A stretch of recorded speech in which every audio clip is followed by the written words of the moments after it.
이 시간 저희들이 열왕기하 25장, 그래서 열왕기 상하 중에서 이제 마지막 장을 저희들이 읽게 됩니다.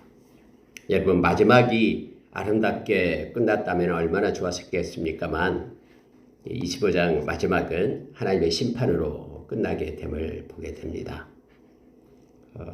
그 마지막 유다 BC 586년 시드기야 11년 9월 달에 이제 마지막 멸망을 당하게 되는 것을 보게 되는데요. 그 내용과 또 구체적인 그런 여러 가지 일들, 나타나는 상황들, 이것들을 우리가 묵상하고 하나님께서 주시는 지혜를 시간에 얻기를 원합니다. 성경에 보니까 이제 이스라엘의 마지막 왕, 즉 요시야 왕의 아들이었던 시드기야가 이제 왕이 되고요. 11년간 통치를 하고 전체 북이스라엘과 남유다가 이제 멸망을 당하게 되는 장면이 나오게 되는데, 제9년, 그러니까 11년째에 완전 망하는데 9년 열째 달에 바벨론 왕 느부갓네살이 이제 들어옵니다. 군대를 이끌고 들어와서 예루살렘 성전을 에워쌉니다. 당연히 성을 에워싸버리면은 이제 물자 공급이 안 되잖아요. 그러고 나서 한 해가 지나갑니다. 이제 시드기야 왕 10년째, 그리고 또 한 해가 지나가면서 11년째 넷째 달이 되는 것이에요. 그래서 3번에 보니까 그해 넷째 달 11년 넷째 달 9일에 성중에 기근이 심하여 그 땅 백성의 양식이 떨어졌더라, 이렇게 되어 있습니다. 사람이 버티다가 이제 성에 물을 걸어 잠궈 놓고, 원래 여러분 예루살렘 성이 굉장히 험악한 성이잖아요. 난공불락의 성이었잖아요. 그래서 다윗이 예루살렘 성을 점령할 때 점령하지 못하고 있다가 다윗 때 점령했던 것이거든요. 여호수아 때부터 점령 못했어요. 다윗 왕 때 점령해서 다윗성으로 예루살렘 성을 세웠던 것이거든요. 그래서 여러분, 이곳에 만약에 물자가 있고 기근이 없었다 그러면, 양식이 있었다 그러면 아마 오래 버텼을 거예요. 근데 중요한 것은요, 기근이 들게 됩니다. 먹을 게 없는 거예요. 여러분, 기근은 어디서 옵니까? 하나님으로부터 오는 것이죠. 그래서 결국 이 모든 심판이 하나님으로부터 이르렀다라는 걸 알게 됩니다. 물론 여러분, 바벨론 왕의 느부갓네살을 움직여서 이곳으로 와서 예루살렘 성을 에워싸게 한 것도 역사를 주관하시는 하나님께서 이끄심이죠. 그들이 하나님을 버리고 하나님을 경외하기를 그치고 하나님 대신에 가증한 것들을 섬기고 우상을 숭배하고 하나님의 마음을 그렇게 돌아보라고 마음을 가지라고 외쳤던 선지자들을 죽이고, 이러한 모든 것들을 아무리 기다려도 돌아오지 않으니까 하나님의 때에 하나님께서 남유다를 이제는 멸망시키는 것을 보게 됩니다. 그러니까 결국 9째 달 10월에 시작해서 9년째 10째 달에 10월 달에 시작해서 11년째 4월 달까지니까는 약 18개월간이에요. 18개월간을 갖다 느부갓네살 왕, 바벨론 왕이 에워싸고 있어서 먹을 것이 없어가지고 성이 무너지게 되고 틈으로 도망가게 됩니다. 도망가게 되는데, 이제는 느부갓네살 그런 바벨론 왕의 군대가 쫓아와가지고는 성경에 보니까는 여리고 평지에서 붙잡습니다. 그를 따르는 모든 군사들은 각처로 흩어져 버려요. 왕이 붙잡히니까. 그래가지고는 이 시드기야 왕과 그의 아들을 데리고 어디로 가냐면은 왕에게로 갑니다. 그래서 리블라에 있는 바벨론 왕에게로 끌고 갑니다. 그곳에서 신문을 해요. 근데 여러분 7절에 보시기 바랍니다. 그들이 시드기야의 아들들을 그의 눈앞에서 죽이고 시드기야의 두 눈을 빼고 놋사슬로 그를 결박하여 바벨론으로 끌고 갔더라. 이게 마지막이에요. 시드기 왕 최후입니다. 아들들을 자기 눈앞에서 죽입니다. 그리고 이제는 그 두 눈을 갖다 뽑아버립니다. 사슬로 묶어가지고는 바벨론까지 이 약 3천리 길을 끌고 갑니다. 이 처참한 최후거든요. 근데 여러분, 우리가 예레미야서를 읽어서 알지만은요, 예레미야가 이것을 갖다 시드기야 왕한테 가르쳐 줬어요. 시드기야 왕이요, 하나님께서 이 나라를 바벨론에 넘기겠답니다. 그러니 살 수 있는 길이 있다 그러면은 바벨론에 항복하십시오. 그러면은 당신도 살고 당신의 자녀도 살고 예루살렘 성도 살고 귀인들도 살고 불타지 않고 성전도 불타지 않을 겁니다. 그러니 그렇게 하라고 했어요. 근데 여러분 시드기야는요 에레미야 선지자 말을 듣지 않아요. 그럼 대신 누구의 말을 들으냐? 간신들의 말을 들었어요. 간신은 뭐라고 했냐 그러면 우리가 바벨론을 의지하지 맙시다. 우리는 애굽을 의지합시다. 이 모든 정서가 친애굽 정서였거든요. 느고 왕이 우리를 살려줄 겁니다. 그러니 바벨론 왕 말 듣지 말고 우리가 애굽에 손 내밉시다. 이것을 주장했거든요. 그래가지고 하나님의 종 에레미야의 말보다는 그러한 간신들의 말을 듣고 하지 않는 거예요. 설마 예루살렘 성전이 불에 탈까? 설마 이 나라가 멸망을 당할까? 설마 내가 두 눈이 뽑히고 내 자식들이 죽을까? 아니다고 생각했어요. 애굽이 우리를 도와줄 것이라고 생각했어요. 그래서 애굽을 의지하는 거예요. 그래가지고 결과적으로 이와 같은 결과를 에레미야가 선포한 말대로 되었음을 성경은 말하고 있는 것입니다. 원래 여러분 시드기야는 바벨론 왕에 의해서 세움을 받았어요. 바벨론 왕이 와서 시드기야를 갖다 왕으로 앉혔잖아요. 근데 바벨론 왕과 맺은 언약을 어겼어요. 그러니까 애국과 동맹을 맺는 중에 이 바벨론에 대해서 모반을 그렇게 꾀했기 때문에 이러한 일이 발생을 했다라고 에스겔서 17장에 나와 있습니다. 바벨론을 섬기는 것이 살 길이라고 하나님의 뜻을 전달하는 에레미야 선지자의 끈질긴 호소를 거부합니다. 에레미야서 38장에 보면은 진짜 붙잡고 시드기야여 이렇게 하여 살아야 됩니다. 하나님이 그렇게 말씀했습니다 했는데 이걸 듣지 않습니다. 하나님의 말씀을 듣지 않는 그러한 하나님의 말씀을 거부한 죄값이 그의 아들을 자기 눈앞에서 죽게 하고 그의 두 눈을 뽑히고 많은 귀인들을 굴비역도 끌려서 엮어가지고 바벨론으로 끌고 가는 일을 처참한 일을 받게 됩니다. 물론 그는 바벨론에 가서 죽게 되었습니다. 여러분 느부갓네살 왕이 그의 신복이었던 느부사라단을 예루살렘에 보냅니다. 그래가지고 와서 여호와의 성전에 불을 지르고 왕궁에 불을 지르고 예루살렘의 모든 귀인들 집들을 다 불살라버립니다. 불바다로 만들어버려요. 예루살렘을 완전히 초토화시켜버립니다. 심지어 거기에 있는 이제 남녀 무리들 한 명 한 명을 다 잡아요. 성경에 그렇게 돼 있잖아요. 그 무리들을 다 붙잡아가지고 끌고 가는데 심지어 여러분요 밑에 보면은요 자 18절 19절 20절 보십시오. 시위대장이 대제사장 스라야와 부제사장 스바냐와 성전 문지기 세 사람을 사로잡고 성중에서 사람을 사로잡았다라고 말합니다. 내시들도 붙잡고 성중에서 만나는 사람, 시종들, 또 백성을 징집하는 장관의 서기관 한 사람 해서 탈탈탈 털어버려요. 겨우 60명 잡은 것까지도 성경이 기록되어 있잖아요. 그 전에 다 붙잡아서 이제 가버리고 남아있는 족속 이 60명까지 털털 털어가지고 다 잡아요.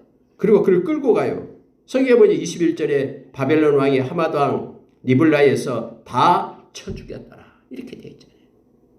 완전히 초토화시켜버려요. 유다가 사로잡혀 본토를 떠났더라라고 성경에 말하고 있습니다. 여러분 하나님은 무서우신 하나님이셔요. 우리가 여러분 성경에 보면은 느헤미야서 9장에 보면은 하나님에 대해서 말씀해주고 있잖아요. 물론 하나님은 은혜가 많으시고 긍휼이 풍성하신 은혜가 풍성하시고 긍휼이 많으신 하나님 되십니다. 하나님은 광대하시고 능하시고 근데 무서우신 하나님이십니다. 하나님은 공의로운 하나님이기 때문에 한 번 말씀하신 것은 그대로 집행하시는 진실하시고 공의로우신 하나님 되셔요. 그러나 하나님께서 외칠 때에 말씀하실 때에 마음을 찢고 회개하고 돌아오면 하나님의 그 약속에 의해서 우리를 향한 예수 그리스도 안에 있는 하나님의 그 사랑은 무궁무진합니다. 그 사랑은 사망으로도 생명으로도 천사들로도 세상의 악한 권세자들 악한 마귀로도 현재 일이나 장래 일이나 높음이나 깊음이나 어떤 능력 어떤 피조물도 끊을 수가 없어요. 예수 그리스도 안에 있는 그러한 회개하고 돌아온 영혼에 대한 하나님의 사랑이죠. 그러나 회개하지 않고 하나님의 말씀을 버린 자는 하나님께서 무서우신 하나님 되심을 심판의 하나님 되심을 성경은 분명하게 가르쳐 줍니다. 그래서 여러분 이 남유다의 멸망을 우리가 보면서 하나님의 심판을 우리가 기억을 해야 됩니다. 로마서 14장 10절, 고린도후서 5장 10절, 요한계시록 20장 10절 이하에서 하나님의 심판대가 있다고 성경은 말하면서 그 누구도 하나님의 심판대를 벗어날 수 없다라고 우리에게 가르쳐 줍니다. 저와 여러분도 하나님의 심판대 앞에 서게 될 겁니다.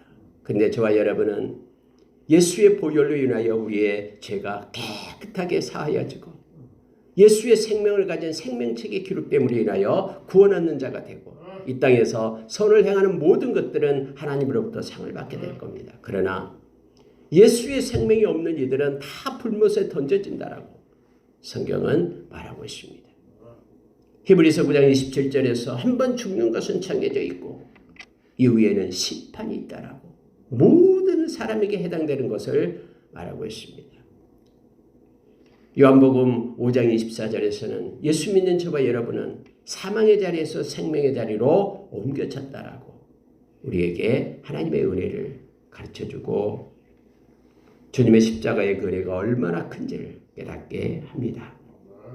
여러분 여기에 보면은 특히 예루살렘의 성전을 다 불사르고요 가져간 것이 있어요.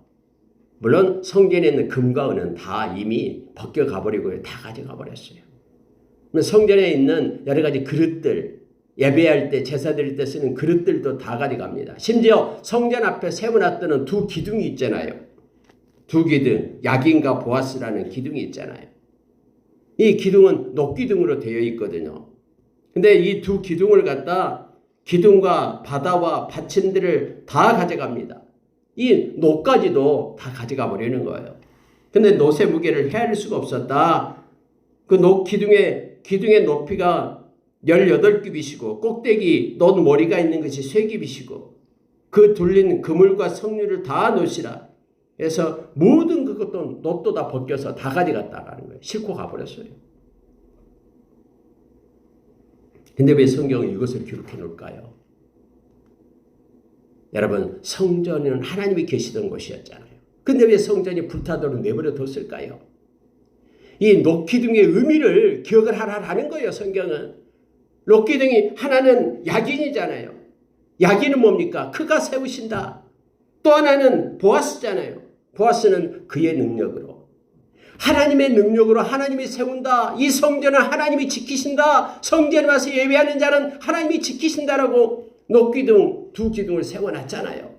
아니 근데 그 녹기둥을 갖다가 이 바벨론 군대가 끌고 가버리잖아요.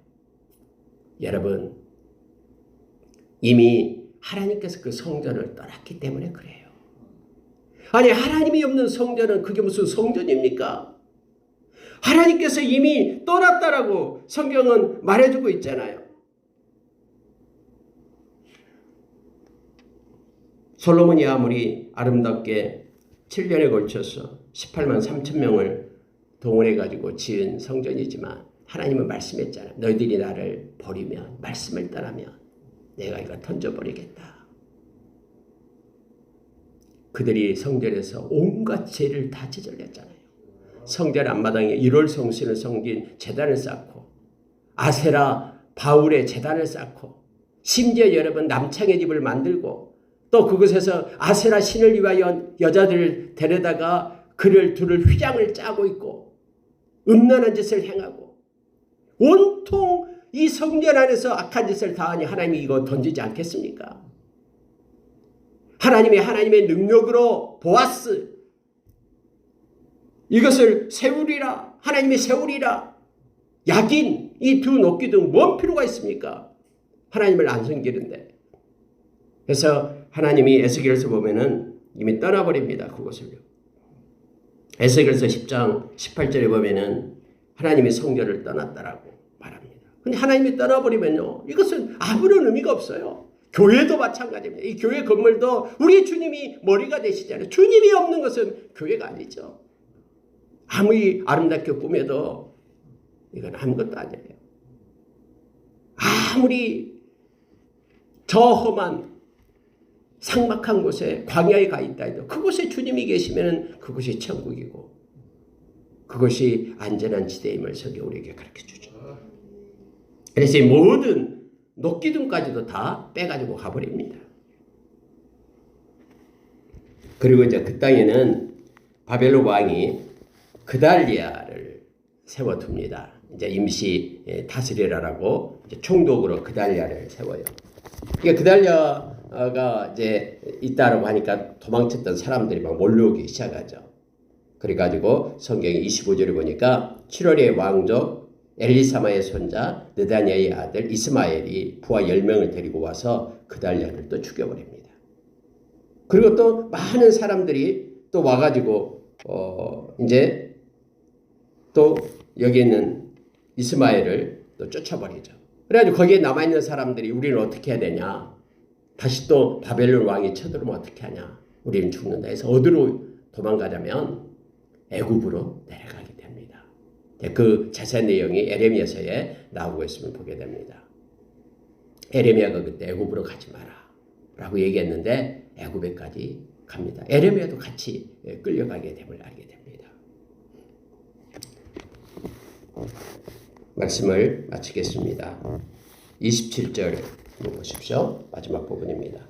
유다의 왕 여호야긴이 사로잡혀 간지 37년 곧 바벨론의 왕 야엘 무로닥이 즉위한 원년 12월에 2월 그달 27일에 유다의 왕 여호야긴을 옥에서 내놓아 그 머리를 들게 하고 그 왕 모든 왕의 지위보다 높이고 일평생 왕 앞에서 양식을 먹게 하였다. 이 내용이 갑자기 기록되면서 끝을 내고 있죠. 여러분, 여호야긴이 언제 잡혀갔습니까? 언제 왕이 됩니까? 18살 때 왕이 되잖아요. 근데 바벨론 왕이 3달 정도 왕이 됐을 때 붙잡아서 데려가 버리죠.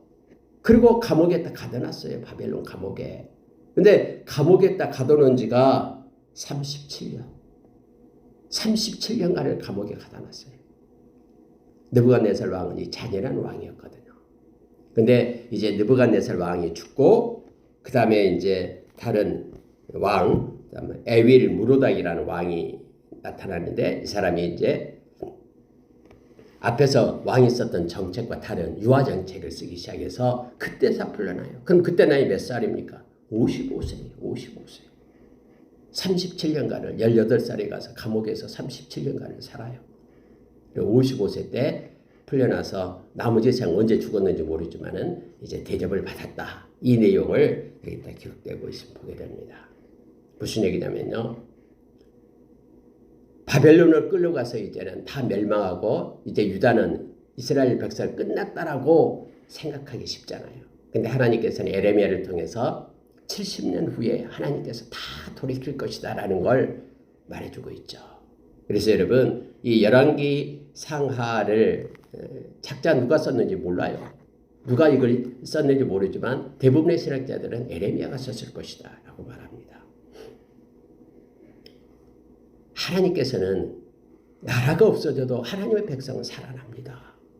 그리고 하나님께서도 지금도 그곳에서 바벨론에서 간섭하고 있다라는 내용을 지금 적기 위하여 이 말씀이 이대로 끝나지만 멸망으로 끝나는 것이 아니라 하나님께서는 이렇게 옥에 갇힌 지 37년 된 전혀 소망이 없는 그에게도 하나님의 간섭이 있으니까 이제는 그가 옥에서 나와서 또 다른 왕들보다 더 그곳에 있는 다른 왕들보다 더 높여줬다라는 것으로 마무리를 하고 있음을 보게 됩니다. 여러분이 이제 내일부터는 역대상하로 우리가 들어갑니다. 역대상하는 이제 이스라엘 역사를 다시 긍정적인 입장에서 쓰고 있는 거예요. 특히 역대상까지는 이제 타히까지를 얘기하고 역대하는 솔로몬부터 다음에 이제 바벨론에 그렇게 끌려갈 때까지 시드기야 그 이전까지를 다시 재조명하고 있음을 보게 됩니다. 이것은 아마 에스라가 쓴 것으로 주로 그렇게 신학자들은 생각하고 있고 저도 그렇게 생각합니다. 말씀을 마치겠습니다. 여러분 눈에 보이는 가시적인 것들은 없어지고 또 있기도 합니다. 바울 사도가 그렇게 소아시아 땅에 7교회를 이렇게 만들고 그것에 편지도 하고 또 우리 요한 계시록에서도 편지가 있고 막 했죠. 바울 사도가 1차, 2차, 3차 전도여행을 가지고. 근데 여러분 지금 소아시아 터키 땅에 가보면요. 아니 다 무슬림 지역이 돼버렸습니다. 지금 그곳에는요. 이슬람 교로 인하여 다 지배를 당하고 있죠. 예수 믿는 사람들 물론 있어요. 지하에서. 근데 여러분 건물이 교회가 아니다라는 거 우리는 잘 알잖아요. 거기서 시작된 모든 것들이 지금 세계를 휩쓸고 저와 여러분에게까지 여기까지 온 겁니다. 이게 교회입니다. 저와 여러분의 교회입니다. 앞으로도 계속해서 이렇게 예루살렘이 유다가 멸망을 당하고 바벨론 포로로 끌어가고 있지만 남은 자들 하나님의 백성들 사람들 하나님을 섬기는 사람들은 끊어지지 않습니다. 주님 오실 때까지 더욱더 확장해가며 주님을 맞이할 준비를 하게 될 것입니다. 앞으로도 계속해서 하나님의 백성들은 분연히 일어날 겁니다. 왜냐하면 주님이 머리가 되고 교회는 영원하기 때문에 에클레시아 교회는 영원하기 때문에 그렇습니다. 오늘 하루도 가시적인 것이 아니라 보이지 않는 주님의 능력에 붙잡혀서 하나님께 영광 돌리는 하루가 되기를 원합니다. 우리의 마음과 또 우리의 삶을 하나님 앞에 예배자로 이렇게 세워지고 정말로 온 마음, 온전함과 진실함으로 하나님을 경외하는 저와 여러분 되기를 원합니다.